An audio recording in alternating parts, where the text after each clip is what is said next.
So today I am brain dumping and sharing as I talk about this topic, something that I have experienced and I wanted to share, which probably will bring about awareness and someone else may have went through it and all that. So people, when you refuse to compete with other people, when they refuse to stop, like understanding their obsessions with you, or you can see their obsessions with others, and it's mainly about how to protect yourself from these types of behaviors that you may encounter. I'm just sharing. I can only talk about me from my experience. And a lot of times, from reading about this, it says these type of people never learned how to relate to others without one-upping, is what they call it, on someone or putting someone beneath them in order to feel like they can survive in life. So people often do this as a form of indirect competition, try to get you to compete with them. They also talk about other people talk about someone else, but load the story with details that clearly point at you without like indirectly pointing at you, hoping you'll feel attacked, insecure, or pressured to prove yourself by them doing this. When you don't take the bite, they can get irritated because their attempt to hook you into their private competition or drama has now failed. So I looked this up because these personalities and behaviors are interesting to me, especially when dealing with them. And it says here what this behavior looks like. So here are concrete ways this shows up when someone wants you to compete or feel small without saying your name directly. They try to make you compete with them. They tell a loud story about a coworker or a cousin who is lazy, unmotivated, doesn't hustle, just like some people, while looking your way or using details that match your life. The goal is to shame you into changing or competing without calling you out openly. They brag about other people who are grinding, getting degrees, buying houses, or working extra shifts, and say things like, some folks could be doing that too, but they're comfortable, hoping you compare yourself and feel left behind. They joke about how someone on the team is slow, always late, or not leadership material. Then glance at you or wait for your reaction. The put down is meant to push you to speed up, overperform, or defend yourself, turning the workplace into a quiet competition.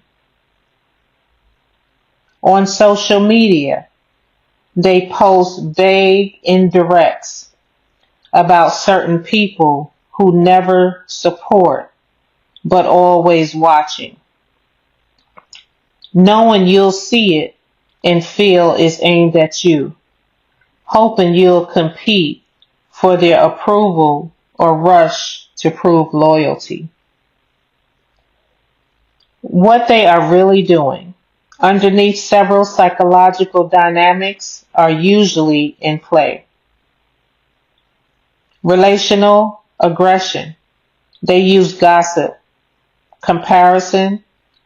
Okay, I'm gonna jump to the different relationships. I was didn't realize it cut off when my alarm came on, and I was just talking and talking, and then when I tried to play it back, I was like, "Wow, this cut off." But let me scroll down here to towards the end. You know, they give examples of various different relationships. It's not just workplace relationship, it's intimate relationships, how people try to put it back on you that, you know, you're the one that's overly sensitive, or, you know, when you point them out, you got to be careful, and you don't want to point everyone out. I'm just going to get ready to end it here. So in all of these spaces, the core is the same. They don't know how to feel valuable without someone underneath them. Okay, let me pause there. You can see that definitely now what's happening in race relationships, you know, being different when you come from a different background than somebody else. You see this in education, you see this in workplace, you see this in your neighborhoods, just all types of relationships. It's just the individual thing. It's not all one type of person. Even though in race relations we can kind of group, it makes sense. It seems like because it's so many groups that have been trained a certain way to do the same thing. So, and those, I think it boils down to that refuse to change. They don't know how to feel valuable without someone underneath them, so they choose you as the reference point and won't easily let go of that role. Your power is in refusing the competition, tighten your boundaries, and not letting other obsession become your identity. Definitely, they can flip the script. You notice that with every single topic that comes about, every single situation, they will always flip the script by acting like you are the problem. You're too sensitive. You're too divisive. You keep bringing up the same old things. Jealous, or you're making everything about race instead of admitting what they've done wrong or what they are currently doing. The goal is to protect their image, keep their power, and put you back in the role of the one who must defend yourself. You know, and that's where that just, sometimes you just have to go deep. Don't defend, don't engage, don't explain, and don't personalize. Common flip the script moves. You become too sensitive or negative. They say you're overthinking, you're reading too much into it, or you always assume the worst. That's another one. So the focus shifts from them and their behavior to your reactions. You know, yes, it's very frustrating and it's like some asinine shit, but that's what they want, is your reaction, so they can dismiss what the hell they doing.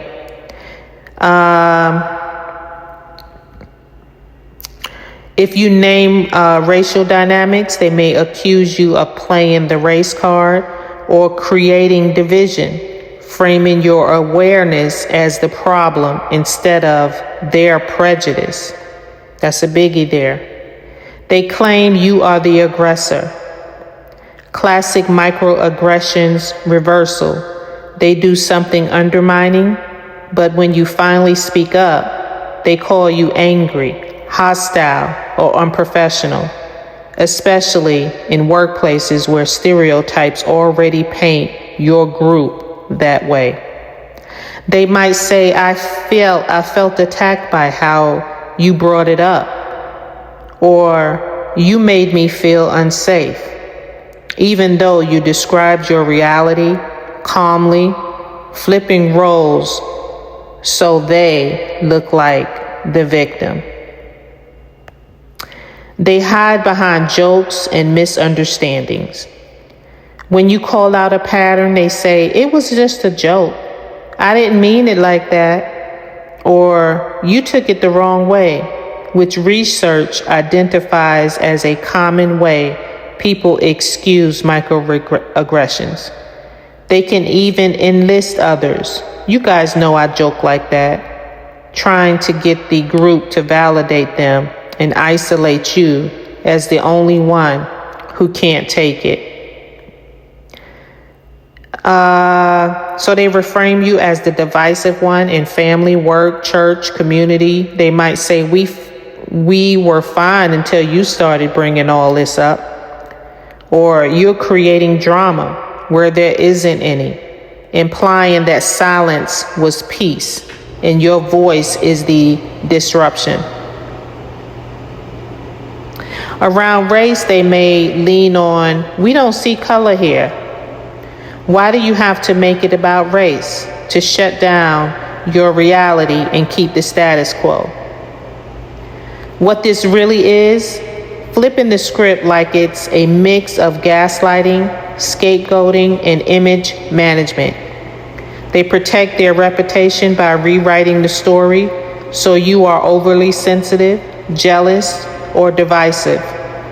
When you understand those moves, it becomes easier to stand firm in what you know, what you experience without getting dragged into defending your right to notice it. If you ever experience any of this and want more information, you can read extensively in behavioral health and social psychology work, from things like clinical and counseling psychology resources that cover gaslighting, scapegoating, and relational aggression in families, workplaces, and intimate relationships. Workplace and organizational psychology research on bullying, microaggressions, and hostile work environments, including articles and guidelines from major universities and professional organizations.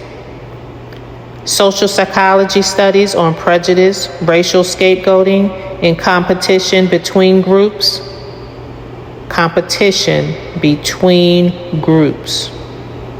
which explain how race, power, and insecurity can all mix into these patterns.